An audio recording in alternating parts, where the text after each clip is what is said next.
السلام علیکم کلاس، امید ہے کہ آپ سب خیریت سے ہوں گے۔ جو میرے اس چینل پر نیو ہے وہ اس کو سبسکرائب کر دیجیے گا، بیل آئیکن کے بٹن کو کلک کر دیجیے گا تاکہ میری ہر آنے والی ویڈیو آپ تک بآسانی پہنچ سکے، اور لائک بھی کر دیجیے گا، شیئر بھی کر دیجیے گا۔ آج میں لے کے آئی ہوں باب نمبر 1 فرسٹ ایئر کلاس اسلامیت کوسچن نمبر 2۔ وجود باری تعالیٰ کے اثبات میں قرآنی دلائل مختصر لکھیں۔ کہ وہ کہہ رہے ہیں کہ اللہ تعالیٰ کا وجود باری جو ہے، اللہ تعالیٰ ہے، اس کے ثبوت میں۔ تو اس سے ہم سٹارٹ کریں گے۔ توحید کے لغوی معنی، عقیدہ توحید کے لغوی معنی ہے وحدہ، یہ واحدات۔ وحدہ کا مادہ ہے یعنی ایک ماننا اور یکتا جاننا، کہ ہم اللہ تعالیٰ کو ایک مانتے ہیں کہ اللہ ایک ہے، اس کے سوا عبادت کے کوئی لائق نہیں۔ تو توحید کے لغوی معنی ہے ایک ماننا، یکتا جاننا۔ اصطلاحی معنی اللہ تعالیٰ کو اس کی ذات میں، اس کی ذات کہ اللہ ایک ہے، صفات میں کہ جو اللہ تعالیٰ کے اندر صفتیں موجود ہے، کہ اللہ تعالیٰ نے ہمیں سننے کے لیے سب چیزیں دی ہیں، بولنے کے لیے، کھانے کے لیے، اور اس کی عبادت میں ایک ماننا کہ اس کی ہی عبادت کی جائے اور کسی کی عبادت نہ کی جائے، اس کے ساتھ کسی کو شریک نہ ٹھہرانا۔ اور اب سورۃ اخلاص کا ترجمہ انہوں نے کہہ دیا ہے کہ آپ کہہ دیجئے کہ وہ اللہ ایک ہے، اللہ بے نیاز ہے، اس کے کوئی اولاد نہیں، اور نہ وہ کسی کی اولاد ہے اور نہ اسی کے کوئی برابر ہے، وہ نہ کسی کا باپ ہے نہ بیٹا ہے اور کوئی اس کا ہمسر نہیں۔ کہ اللہ تعالیٰ تو کسی کے باپ نہیں ہے، اللہ تعالیٰ تو نور ہے۔ تو اب انہوں نے کہا توحید کی اقسام، توحید کی اقسام درج ذیل ہے۔ توحید فی ذات، ذات میں یکتا ماننا۔ توحید فی صفات، صفات میں یکتا ماننا۔ توحید فی العبادت، صفات کے تقاضوں میں یکتائی۔ اب انہوں نے کہا توحید فی ذات، توحید فی ذات کیا ہے کہ اللہ تعالیٰ کو اس کی ذات میں یکتا ماننا، اس کے ساتھ کسی اور کو شریک نہ ٹھہرانا، توحید فی ذات ہے۔ قرآنی آیات کا کیا ترجمہ ہے؟ وہ نہ کسی کا باپ ہے، نہ بیٹا ہے، نہ اس کا کوئی ہمسر ہے۔ اب توحید فی صفات، اللہ کے علم، قدرت، سماعت، بصارت اور ارادہ، ان تمام صفات میں اسے یکتا اور ایک ماننا توحید فی صفات کہلاتا ہے۔ کہ جو اللہ تعالیٰ کو علم ہے، وہ اس کے جیسا تو کسی کو نہیں نا علم، اللہ کو ہی پتہ ہے کہ آگے کیا ہونے والا ہے، تو اس کی قدرت، وہ ساری قدرت کا اس کو ہی پتہ ہے۔ قرآن مجید کی ایک آیات کا ترجمہ لکھیں، اس کے جیسا کوئی نہیں، وہ سننے اور جاننے والا ہے۔ توحید فی العبادات، اللہ تعالیٰ کا خالق، رازق، مالک ہونا، یہ صفات ہے۔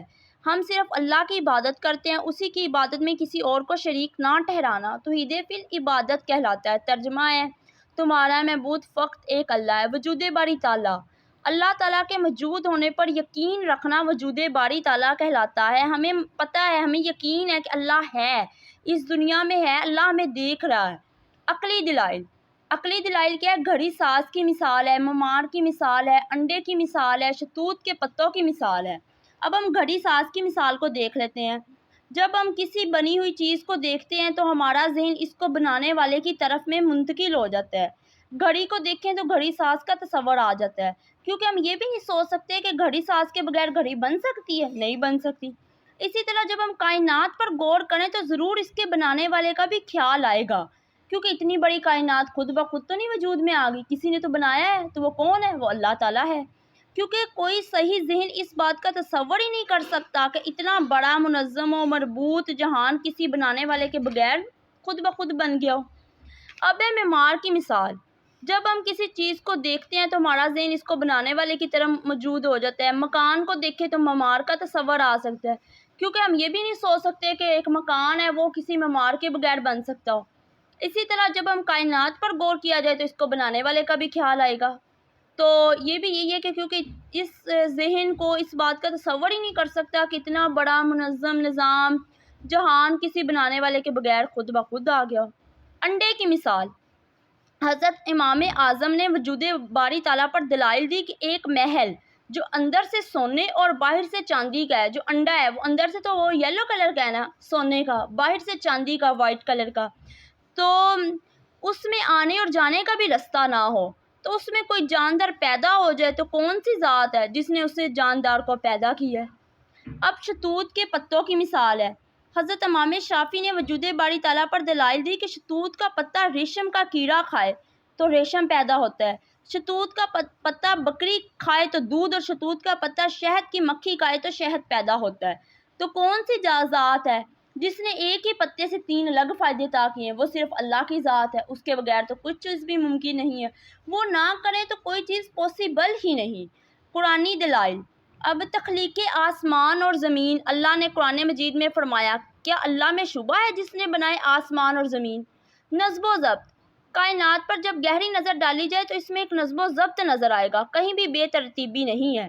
وہی اللہ ہے جس نے 7 آسمان طے بطے پیدا کر دیے، تو اللہ رحمان کی صنعت میں کوئی فطور نہ دیکھے گا۔ سو تو پھر نگاہ ڈال کر دیکھ لے، کہیں تجھے کوئی خلل نظر آتا ہے؟